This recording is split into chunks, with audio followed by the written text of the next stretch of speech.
On this episode of Unbillable, you can't get too happy with the wins, but you definitely can't get too sad with the losses. You're watching Unbillable.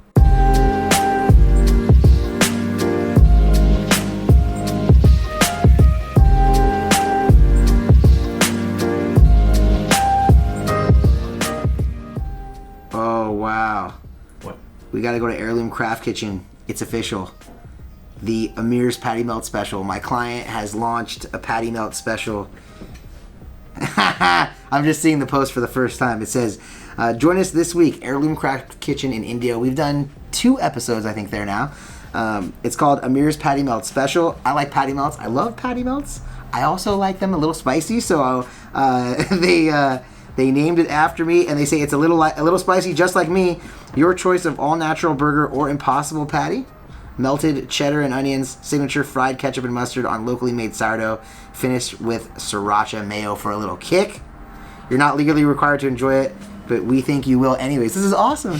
Yeah, we might have to go there and get one on the vlog. I'm going to comment. This is... What else? What emojis would you put on if you had a sandwich named after yourself? We got to do the thumbs up, so we got to put in the thumbs up. You probably got to do the guy with the shades on. I mean... It is Unbillable, right? I put the fire emoji. Ooh, fire. That's a good one. Ooh, a couple 3 times. fires. That's a good call, Luis. Good call. I'll do a couple fire emojis, and we'll close it out with, how about a perfection? All right? That's what we'll do. No, I mean, look, the people at Heirloom are awesome. They're good people, and I mean, that's pretty cool. I mean, I can't wait to have a patty melt now. It's going to be awesome. We'll have to maybe even... We might have to actually go get one for you guys. We have to go actually put it on the vlog. I've never really had I don't think I've had any kind of food named after me before. This is a new one. I do represent a bunch of restaurants. I think I've said it before. Growing up, my dad owned a restaurant, and I did a lot of little jobs there. I mean, number one, I made a mess in the back and probably drove some of the workers crazy. I don't think any of them are watching this, but if they were, I would say I'm sorry for all that. I mean, that's what kids do, though, now that I have kids of my own. But besides that, like, my first, like, job there, if you will, was buttering the garlic bread. Like, there was, like, a garlic spread, and I would just sit there and slice bread and put the spread on it and stick them together and put them in a basket. And that way, when the restaurant got busy, the staff could just take them and put them in the little toaster, and there'd be garlic bread. That was my first job. I mean, he's working for my dad. I don't think I might have got paid like in classic Nintendo games, you know, like that kind. You know what I mean? Like, and yeah, so those were the good old days. I was also, I think in like the 4th grade, I was in a commercial for the restaurant. That was probably my first vlog, and it was like they made a little fake little date, and a gal that was in like the 4th or 5th grade. I don't remember exactly how old I was, but I was young.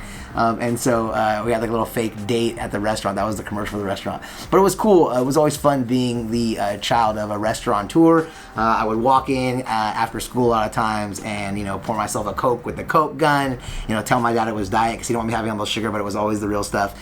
And then, you know, maybe toss back a couple pieces of garlic bread, maybe even a pizza. It was an Italian restaurant, so maybe even a pizza made on pita bread. Like I had my own little stash of pita bread in the back, and I would come in and kind of put the sauce on it. Anyways. All that to say, I don't think I've ever had a food item named after me. So shout out to Chef Andy, Mike, and everybody at Heirloom Craft Kitchen. I definitely appreciate it. Like, it's pretty cool. It's pretty cool. I'm pretty stoked on it. Last week I made a mild reference to the fact that I had to speak to my... Well, see, I kind of told the story between the 2 phone calls that led to the development of last week's episode. We'll put a link right there to it right there. I talked about how I had to go see my daughter who's in 4th grade's teacher because of some trouble she was getting into. And it's kind of interesting because I got in trouble for talking when I was in school. And so I kind of just, I guess I know where my daughter's coming from a little bit. Like I understand the feeling of not wanting to sit still in your chair and be obedient all the time.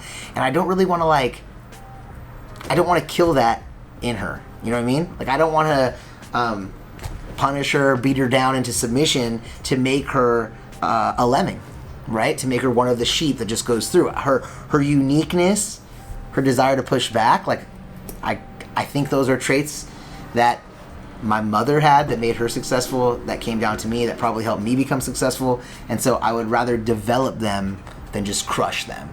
And a lot of this, I think, comes down to like confidence, right? Personal confidence. And so before the cameras were rolling, Luis and I were having a little discussion about some things that were going on in his life, and it's not all that different from some of the things that are going on in friends of mine's life. And at the end of the day, it becomes an issue of letting outside issues and outside things that are happening impact your own confidence and your own belief about yourself. And so what's interesting to me is in all of these scenarios, people are letting outside influences that they don't necessarily care that much about, as soon as those outside influences become negative on them, then all of a sudden they care a lot about it. So for example, if they do something good and that person were to tell them, hey, that's great, they're like, yeah, whatever. But if they do something and that person says, oh, that's terrible, then they all of a sudden feel like, oh my gosh, it's terrible. Like, I feel terrible. I'm not good. So it's like when someone gives you, I think I heard this about NFL games. Like when you win, the feeling of, or maybe it was, it was tennis. It was Rafael Nadal who said, when you win, the feeling of winning is like, okay. But when you lose, the feeling of losing is immense. And that's especially true when you're on your own. When you're in a team environment, when you win, the feeling of winning is amplified because you have people to celebrate with. And when you lose, the feeling of losing is reduced because you have people to spread the blame around. When you're alone, you put all that blame on yourself, and that negativity, it just weighs on you more than the positivity comes from winning. So each individual person needs to remember that. I mean, as an attorney, there's obviously winning and losing that goes on. A lot of it's dictated by the facts or the argument or the preparation. But at the end of the day, there can't be two winners. There can't be, well, I guess there can be two losers. But I mean, generally speaking, it's this idea of like everybody wants to win.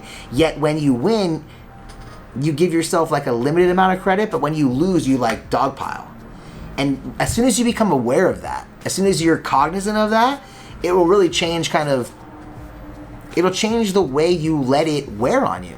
Like, I'll never forget when I was in law school, I did well in civil procedure. So any of the law students that are watching this, yeah, I did well in civil procedure. One of the more annoying or more difficult, kind of one of those classes that everybody complains and is worried about. I did so well in it that I decided to take civil procedure 2. I also knew I wanted to litigate cases, so I took civil procedure 2. I thought I did great in that class. I felt confident when I left the test. It's like I dropped the mic. When I got my grade, I passed it barely. I was so disappointed because I thought I did so well. I actually remember I called home. I called my mommy and I said, hey, I passed this class, but barely. And without missing a beat, my mom responded right away, all that matters is you passed. When you get your law degree, no one's going to look at what you got in that one specific class. And it was that ability to remove myself from the minutia, from the detail, and look at it the bigger picture. The goal is to get a law degree. You don't necessarily need to get 100% in every class, right? When I remove that weight, that pressure, that feeling of failure from myself, all of a sudden I'm like, but I passed the class, I'm that much closer to getting my degree. And it just switched. And in that moment, it's like I kind of realized that the amount of pressure I was putting myself for law school was unnecessarily high. That although of course you want to get great grades and do well, who doesn't? Passing is going to achieve the goal at the end of the day, right? So I guess in many ways what I'm trying to say is be cognizant of the fact that when you win, you've won, and you should celebrate that, and definitely celebrate it at least as much as you would punish yourself if you lost, right? It's got to be at least equal, let's say. Now you don't want to overdo the wins, you don't want to overdo the losses. That's of course true. But at the end of the day, you got to give yourself some credit. You got to make sure you give yourself the credit when you do something well, because we all know we're going to beat ourselves up when we don't do well. And I think by being cognizant of that little wrinkle, you can kind of alleviate some of that pressure that you put on yourself and kind of generally have a more positive outlook on life. And I think that positivity will breed other positive things. And next thing you know, you're subscribing by pushing over there, and you're watching our last video by clicking down here. And if you like this video, of course, hit like, and that'd be great. Hit the like button, I think I'm supposed to say. And with that, we'll see you right down there on another episode of Unbillable.